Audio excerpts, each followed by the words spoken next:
Of course the black girl plays hero again. They laughed as she paid for a stranger's meal. You'll be fired by morning, they warned. She had $43. She gave $3. She broke the rules. She lost everything. Or did she? Because that stranger was hiding the biggest secret of all.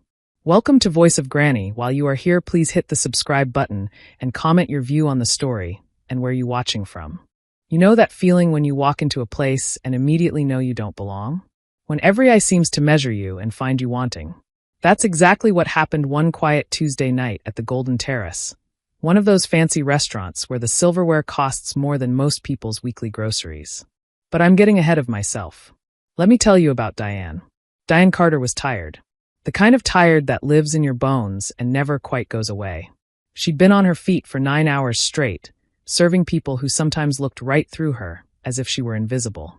At 32 years old, she knew every corner of the Golden Terrace, every table, every temperamental coffee machine, every spot on the floor that squeaked when you stepped on it. She wore her black uniform with the white apron tied neatly at her waist. Her hair was pulled back in a simple bun, not a strand out of place. Her name tag read Diane Carter, server, in gold letters that had started to fade at the edges. She'd learned long ago to keep her face pleasant, her voice soft, her movements efficient. That's what they wanted. That's what kept the bills paid and kept a roof over her and her daughter's head. Her daughter, 7-year-old Keisha, with her bright eyes and endless questions and dreams bigger than the sky. Keisha, who waited at home with the neighbor, Mrs. Patterson, doing homework at their small kitchen table and asking when Mama would be home. Keisha, who drew pictures of big houses and fancy dinners and always put the two of them right in the center, holding hands. Diane checked her watch. 9:30.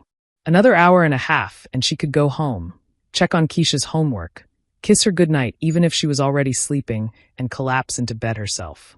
Tomorrow she'd do it all over again. The restaurant was quieter now. The dinner rush had passed. Only a few tables remained occupied, mostly couples lingering over dessert and coffee, speaking in low voices that blended with the soft piano music playing overhead. The lighting was dim and warm, the kind that made everything look softer, more forgiving. That's when the door opened. A young woman stepped inside, and Diane noticed her immediately. Not because she was loud or dramatic, but because of how small she seemed, how uncertain. She wore jeans that had seen better days, a faded gray hoodie with the drawstrings uneven, and carried a backpack that looked like it held everything she owned. Her hair needed washing. Her face was pale and drawn.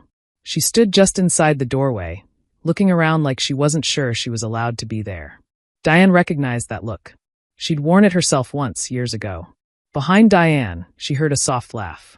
She didn't need to turn around to know it was Trevor, another server who'd started 6 months ago and somehow thought those 6 months made him better than everyone else.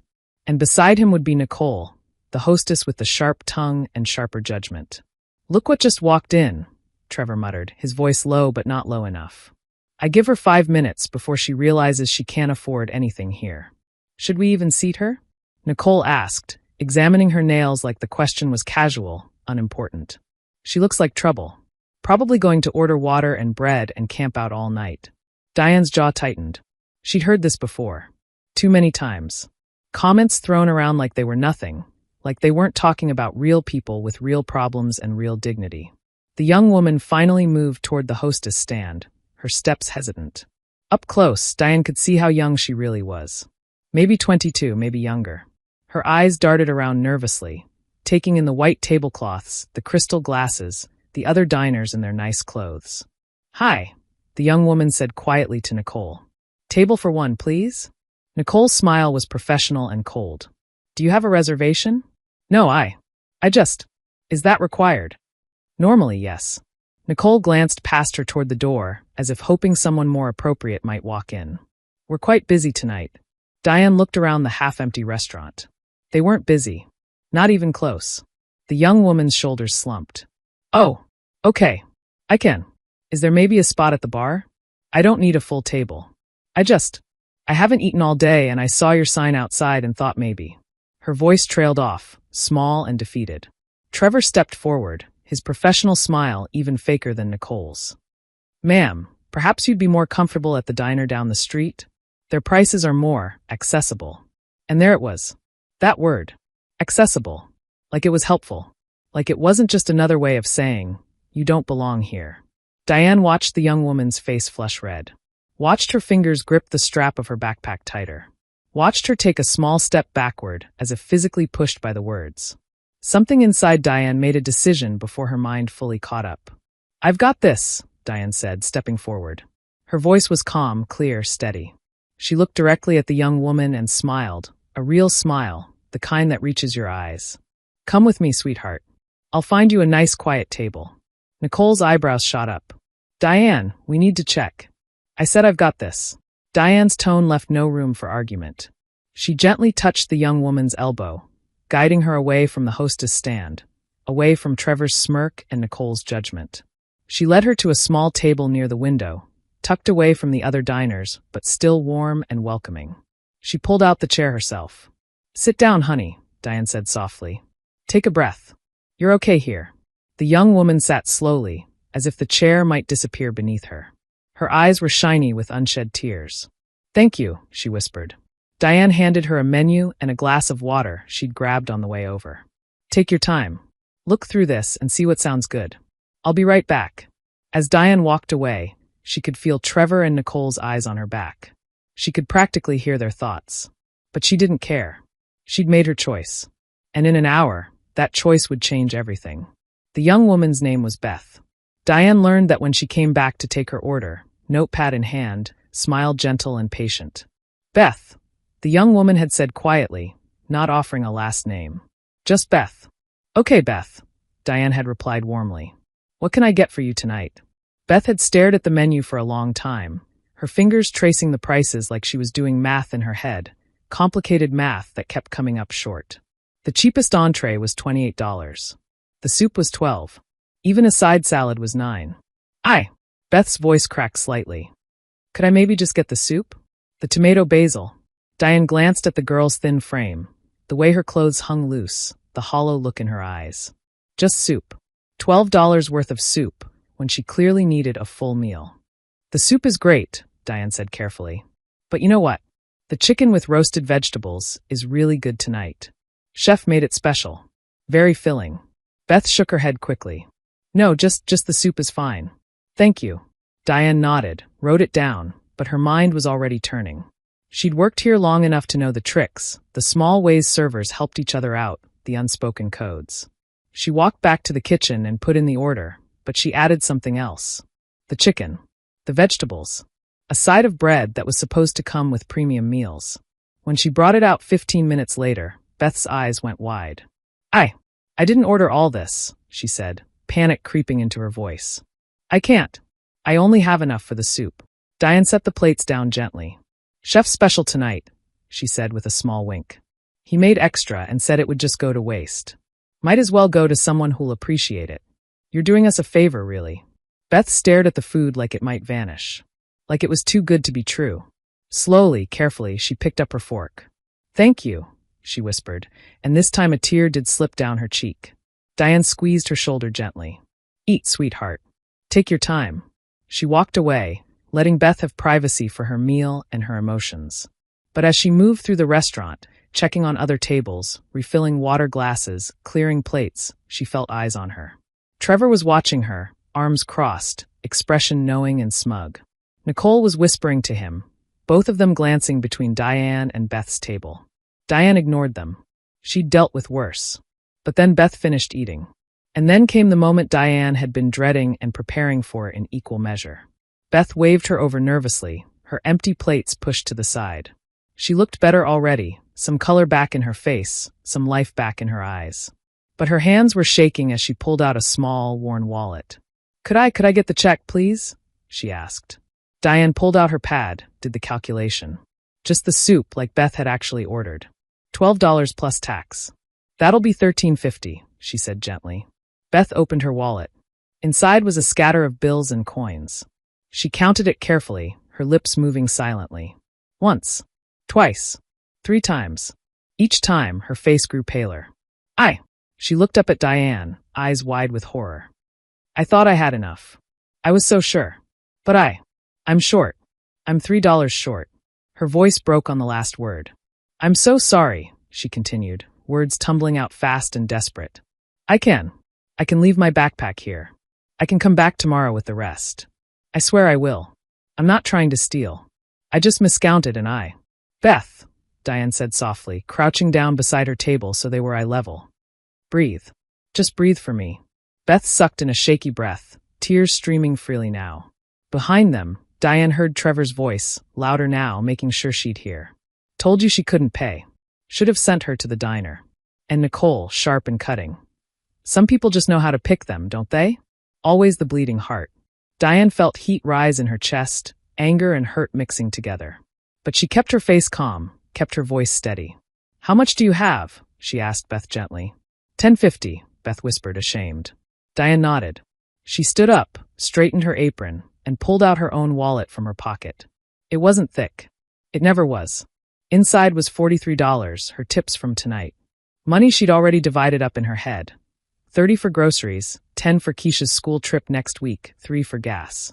She pulled out $3.50. Diane, what are you doing? Trevor had walked over, his voice low and warning. She ignored him. She placed her money on top of Beth's and pushed it all together.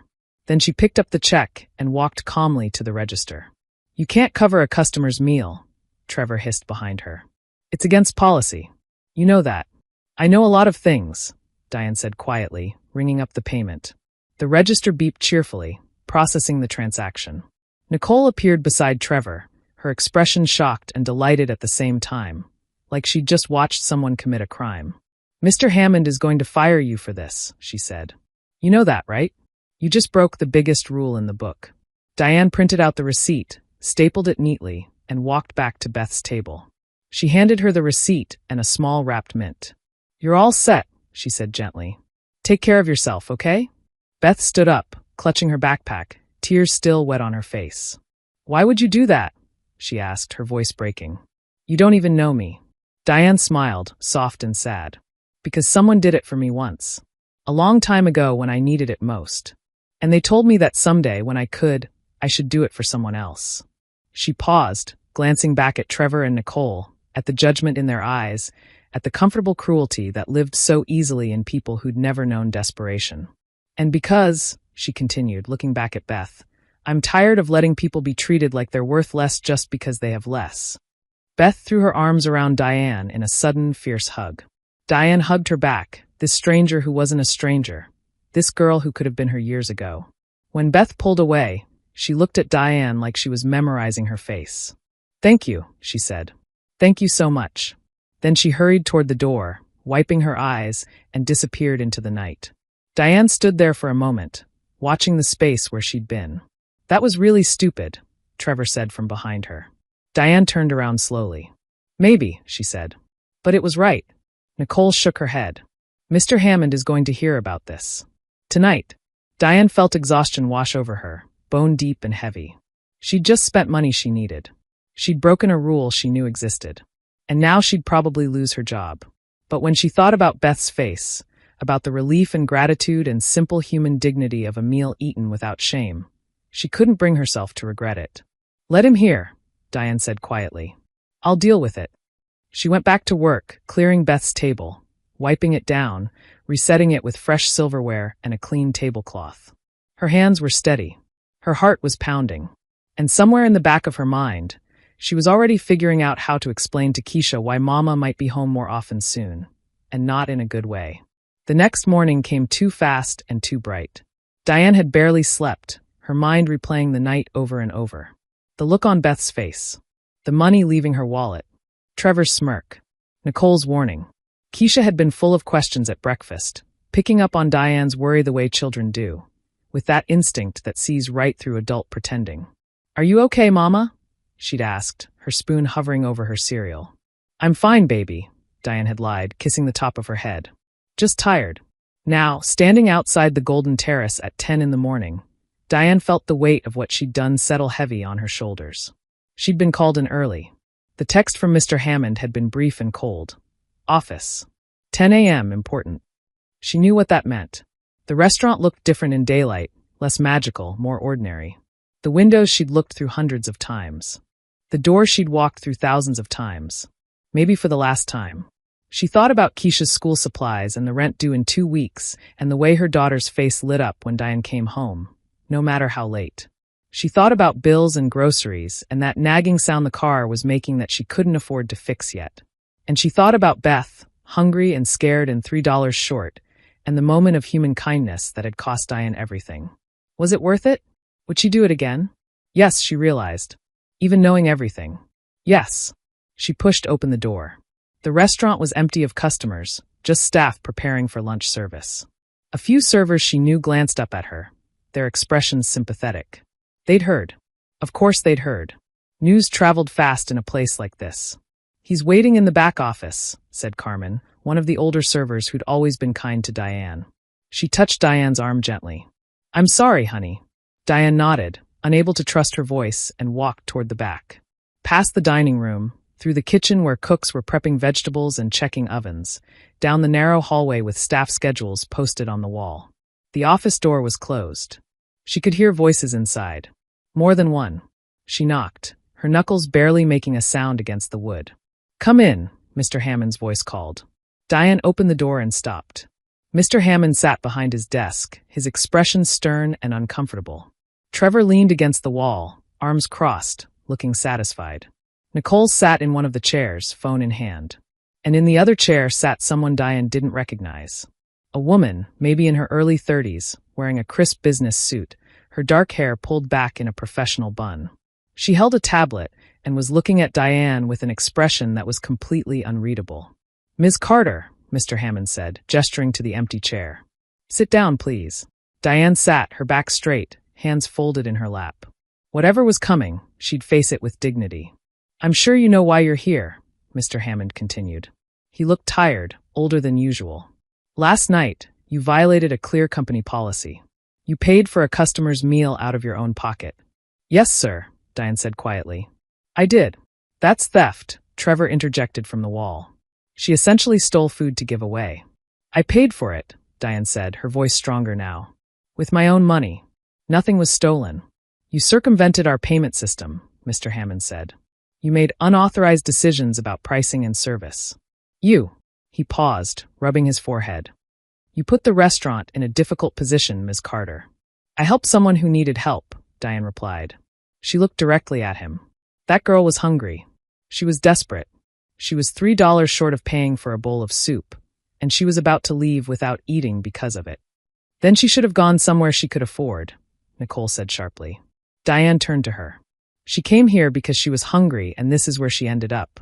Are we really the kind of place that turns away people in need over $3? "We're a business," Trevor said. "Not a charity." "We're both," Diane shot back. "Or we should be. We're a place where people come for food and service, yes. But we're also a place run by humans serving humans. That should mean something." "It means following rules," Mr. Hammond said, but his voice lacked conviction. "Ms. Carter, I've reviewed the footage from last night. I've seen what happened." Diane's stomach dropped. "The security cameras." "Of course. I saw how you treated that young woman," he continued. "How you seated her with kindness when others suggested turning her away. How you served her with dignity." He paused, glancing at the unknown woman with the tablet. "I also saw," he said more quietly, "how she was spoken about by other staff members. The judgments made before she'd even ordered. The way she was dismissed and mocked." Trevor shifted uncomfortably. Nicole's fingers stilled on her phone. "Mr. Hammond." The woman with the tablet spoke for the first time, her voice calm and clear. "May I?"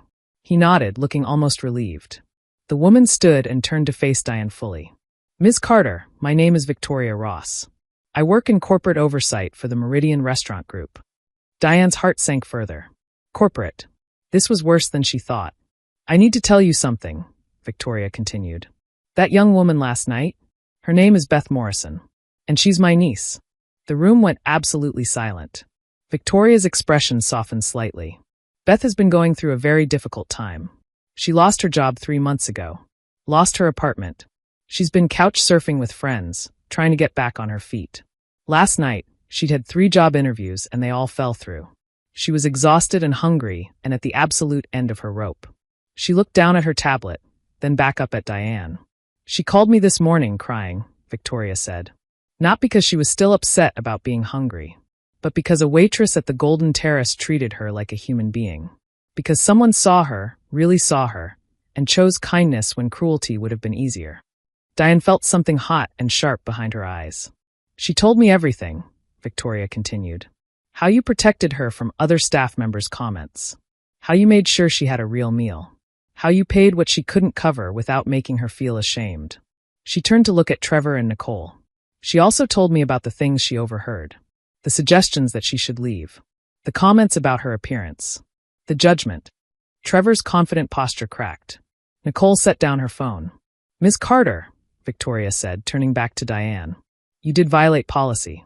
That's true. But you also embodied everything we claim to value as a company. Hospitality. Dignity. Service. Compassion. She paused, letting the words settle. And that matters more than the rule you broke to do it. Mr. Hammond cleared his throat. Ms. Carter, after reviewing everything and consulting with Ms. Ross, we've made a decision. Diane braced herself. You're not fired, he said. The words took a moment to land. I'm not. No, Victoria said. In fact, we'd like to offer you a different position. Head server. With a raise and more say in how we train our staff and treat our guests. Diane stared at her, certain she'd misheard. I don't understand. We need people like you, Victoria said simply. People who remember that behind every transaction is a human being. People who lead with their hearts without losing their heads. She glanced at Trevor and Nicole. And we need fewer people who forget that basic truth. Mr. Hammond straightened in his chair. Trevor, Nicole, as of this morning, your employment with the Golden Terrace is terminated. Effective immediately. What? Trevor pushed off the wall. You're firing us for what? For upholding standards. For cruelty, Victoria said quietly. For making someone feel less than human because of how they looked. For mocking a colleague who showed basic human decency. This is insane, Nicole said, but her voice shook. This is overdue, Victoria replied. Please collect your things. They left, slamming the door behind them, but Diane barely noticed. She was still trying to process what had just happened. Why? She finally asked. Why would you do this? Victoria smiled, sad and knowing. Because my niece called me this morning and told me she'd met an angel in a waitress uniform. Because I've seen too many good people punished for being good. And because companies like ours need to remember what we're really here for. She held out her hand. What do you say, Ms. Carter? Will you help us do better? Diane thought about Keisha, about bills, about security and second chances, and the strange way life sometimes surprises you right when you expect it to crush you. She thought about Beth and the $3 and the choice that should have cost her everything. She took Victoria's hand. Yes, Diane said. Yes, I will. 3 weeks later, Diane stood in front of 12 new trainees, her hands clasped loosely in front of her, her voice steady and warm. The small training room in the back of the Golden Terrace had been set up with chairs in a circle, not rows. That was Diane's choice. She wanted them to see each other, to remember they were all on the same team. Good morning, everyone, she said, and was rewarded with a chorus of good mornings back. Young faces, hopeful and nervous, looking at her like she had answers they needed. She did, actually. Hard-earned answers. Before we talk about table settings or wine service or how to carry 4 plates at once, Diane began, I want to tell you a story. And she told them about Beth. About the girl in the worn hoodie who couldn't afford her soup. About the choice Diane had made and what it had cost and what it had given back. She told them about judgment and kindness and the weight of $3. She watched their faces as she spoke, saw understanding dawn, saw recognition in some eyes that said they'd been Beth before, or someone like her. Here's what I learned, Diane said when the story was done. Every single person who walks through that door is carrying something we can't see. A bad day, a broken heart, an empty wallet, a desperate hope. Our job isn't to judge what they're carrying. Our job is to give them a place to set it down for a while. She paused, looking at each of them in turn. You will meet difficult customers. You will meet people who are rude or impatient or demanding. You will be tired and overwhelmed and tempted to take shortcuts or make judgments. But I need you to remember something. She pointed toward the door, toward the dining room beyond it. That's not just a restaurant out there. It's someone's anniversary dinner. Someone's birthday celebration. Someone's first date or last meal in town or only meal that day. It matters. What we do here matters. How we treat people matters. One of the trainees, a young man with nervous energy and careful attention, raised his hand. But what if we can't help everyone? What if someone really can't pay? Diane smiled. Then you call me. Or you call Mr. Hammond. We've set up a fund for exactly that. Small amount, discreetly managed. Because we decided that no one should leave here hungry if we can help it. Another trainee, a woman about Diane's age with kind eyes, asked, Is this because of what happened to you? With that girl? Yes, Diane said honestly. Sometimes it takes one moment, one choice, to show you what kind of place you want to work in and what kind of person you want to be. That was my moment, and it changed everything. She clapped her hands together lightly. Okay, now let's talk about silverware placement and why forks go on the left. The training went well. By lunch, they were practicing on real tables, Diane moving between them with corrections and encouragement, watching them begin to understand not just the mechanics but the meaning of the work. During the afternoon break, Victoria Ross appeared in the doorway. She'd been coming by weekly, checking in on the changes they were implementing, making sure the new policies took root. How are they doing? She asked Diane quietly. They're good, Diane said, watching her trainees chat and laugh over coffee. Really good. They're listening. They care. Like you, Victoria observed. Diane shrugged, uncomfortable with the praise. I just remember what it felt like to be on the other side. Victoria nodded. That's exactly why you're perfect for this. You never forgot. She pulled out her tablet, scrolling through something. I wanted you to know, we're implementing your training program across all 15 of our restaurants. Same structure, same stories, same emphasis on dignity and service. Diane felt a flutter of something in her chest. Pride, maybe. Or hope. Really, your moment with Beth didn't just change one restaurant, Diane.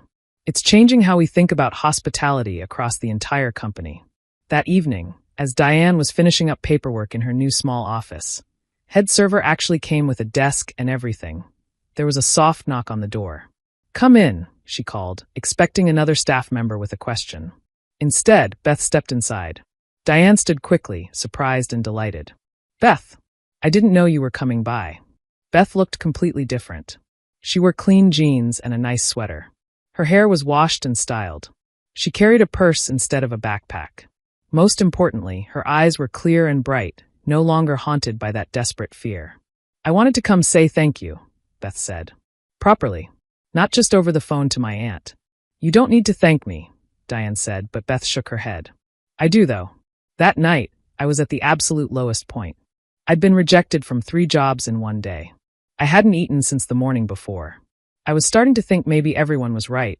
Maybe I wasn't worth much. Maybe I should just give up. Her voice caught slightly. And then you treated me like I mattered. You fed me. You protected me. You paid for me. You saw me when I felt invisible. She pulled an envelope from her purse. This is the money you paid for me, plus a little extra. I got a job last week, thanks to one of those interviews. Nothing fancy, but it's steady and it's mine. Diane took the envelope, but immediately tried to hand it back. Beth, you don't have to. Keep it, Beth insisted. Or better yet, put it in that fund Aunt Victoria told me about.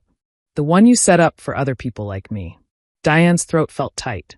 She nodded, unable to speak for a moment. Beth stepped forward and hugged her, fierce and grateful. You saved me, she whispered. That night you saved me. When she pulled back, both women were wiping their eyes. I'm so glad you're okay, Diane managed. I'm better than okay, Beth said. I'm remembering what hope feels like. And that's because of you. After Beth left, Diane sat at her desk for a long time, holding the envelope, thinking about the strange mathematics of kindness. How $3 could become 3 weeks of training, could become 15 restaurants learning to do better, could become one young woman getting her life back. She thought about Keisha at home, probably coloring at the kitchen table, waiting for Mama to come home with stories about her day. She thought about the trainee earlier who'd asked, what if we can't help everyone? The truth was they couldn't. But they could help someone. And someone could become someone else, and someone else again, rippling outward in ways you never saw coming. Diane opened her desk drawer and carefully placed Beth's envelope inside, already knowing exactly where it would go. Into the fund. Into more moments of kindness. Into the next person who walked through the door hungry and scared and $3 short. Into proof that one choice, one moment of compassion, could change more than you ever imagined.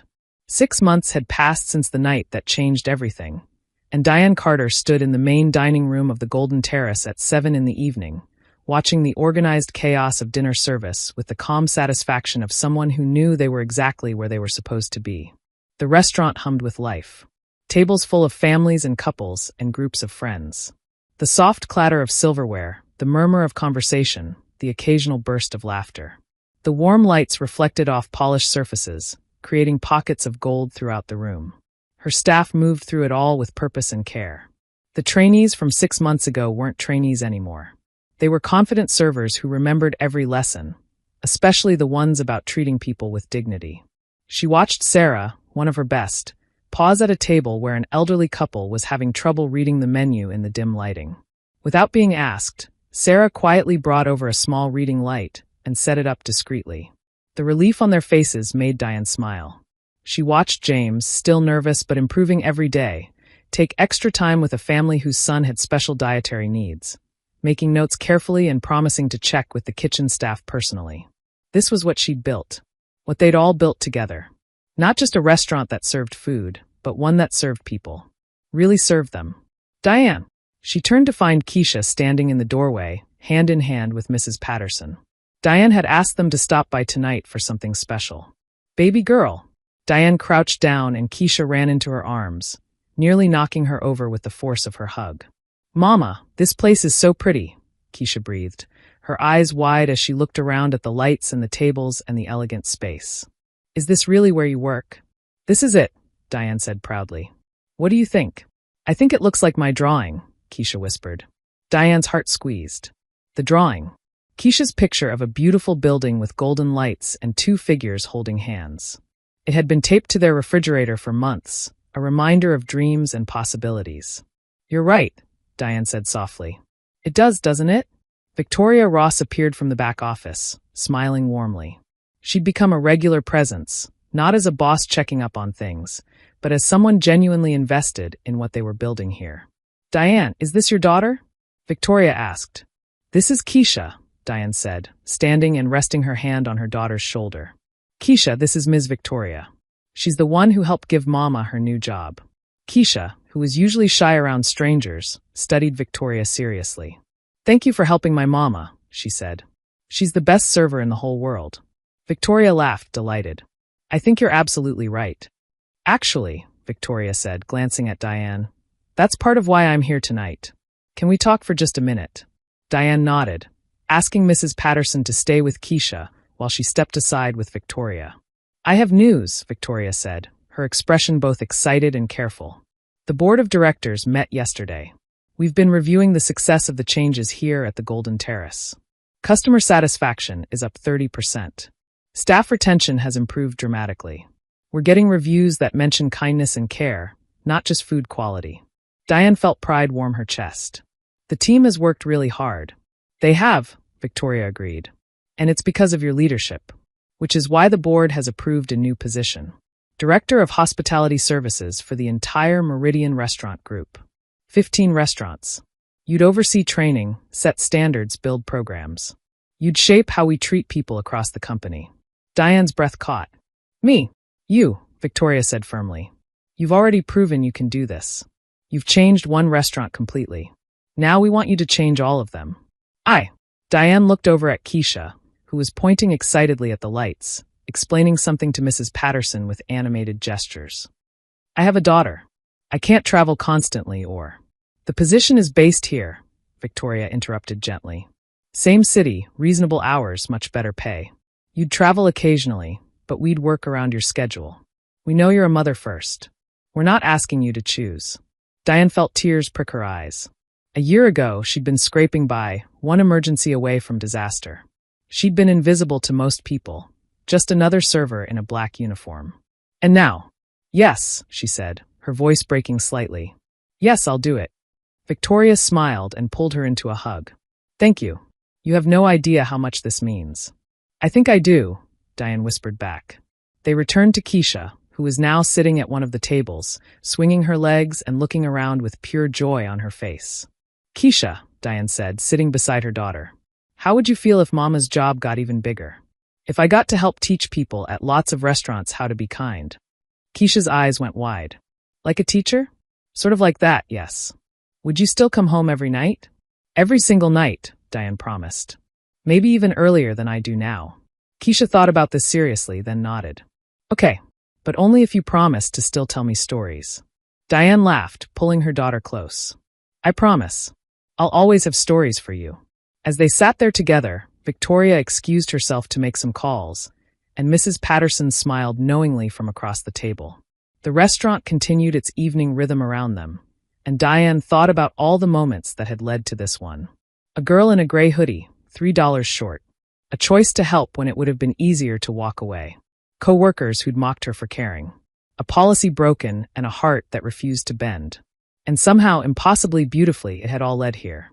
To this table, this moment, this future spreading out before her like a feast she'd never dared to imagine. Mama, Keisha said softly, leaning against her side. Yes, baby? The lights here, they're just like in my drawing. Like I told you they would be. Diane kissed the top of her daughter's head, breathing in the scent of her shampoo, feeling the solid warmth of her. You were right, she murmured. You were right about everything. That night, after Mrs. Patterson had taken Keisha home and the last dinner guests had left, Diane stood alone in the quiet restaurant. The cleaning crew worked in the background, but she'd asked for a moment. She walked slowly through the dining room, running her fingers along the backs of chairs, looking at the tables where so many moments happened every day. Proposals and breakups, celebrations and consolations, first dates and final goodbyes. And quiet moments too, like a hungry young woman being seen and helped and reminded of her worth. Her phone buzzed. A text from an unknown number. Hi Diane, this is Beth. Aunt Victoria gave me your number. I just wanted to say I heard about your promotion. I'm so proud of you. You changed my life, and now you're going to change so many more. Thank you for showing me what kindness looks like. I'm paying it forward every chance I get. Diane read it twice, then 3 times, blinking back tears. She typed back. Thank you for reminding me why this work matters. Take care of yourself, Beth. Another text came through, this one from Victoria. Welcome to the team, Director Carter. Let's change the world, one meal at a time. Diane smiled at that. Change the world. It sounded grand and impossible. But maybe that's exactly how it happened. Not in sweeping gestures or dramatic moments, but in choosing kindness when cruelty was easier. In seeing people when others looked away. In giving $3 when you only had 43. She thought about all the servers she'd train, all the restaurants she'd shape, all the guests who'd walk through doors not knowing they were about to be treated like they mattered, because they did. One person at a time. One moment at a time. One choice at a time. She turned off the lights in the dining room one by one, watching the golden glow fade to darkness. But it wasn't an ending. It was just the close of one chapter. Tomorrow, the lights would come on again. And the day after that. And the day after that. And every time they did, there would be someone like her, someone she'd trained, someone who remembered that behind every order and every transaction was a human being deserving of dignity. That was her legacy now. Not just one act of kindness, but 1,000 acts across a dozen cities. Not just her choice, but choices she'd inspire in others. As Diane walked out into the cool night air, she thought about the long road that had brought her here. The struggles and the sacrifices, the nights of worry and days of exhaustion. She thought about every time someone had looked through her instead of at her, every time she'd been judged for how she looked or where she came from. And she thought about how one decision on one quiet Tuesday night had transformed everything. She pulled out her keys and headed toward her car, but paused to look back at the golden terrace one more time. The sign above the entrance glowed softly in the darkness. Inside that building, she'd learned what she was capable of. She'd discovered that kindness wasn't weakness, that compassion wasn't foolishness, that standing up for what was right mattered more than playing it safe. She'd learned that sometimes the most important thing you can do is see someone else's humanity and honor it, especially when, it costs you something. Her phone buzzed again. This time it was a photo from Mrs. Patterson. Keisha, already in her pajamas, holding up a new drawing. This one showed 2 figures, one tall and one small, standing in front of not one building but many, all with golden lights glowing in the windows. The caption read, "She says this is you and her, making everywhere brighter." Diane's vision blurred with tears. She saved the photo, holding the phone against her chest for a moment. "Yeah, baby girl," she whispered to the night. "That's exactly what we're going to do." She got in her car and drove home through streets that felt different now, not because they'd changed, but because she had.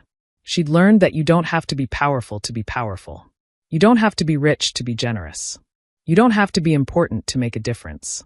You just have to care. And then you have to act on that caring, even when it's hard. Especially when it's hard. When she got home, she found Keisha still awake, sitting up in bed with her new drawing on her lap. "I knew you'd come," Keisha said, smiling sleepily. "I'll always come home to you," Diane said, sitting on the edge of the bed. "Always. Tell me the story now," Keisha asked. "About the hero?" Diane thought about it, about all the heroes she'd met and all the ones she'd never meet. The ones who chose kindness in small moments, who gave when they had little, who stood up when sitting down was safer.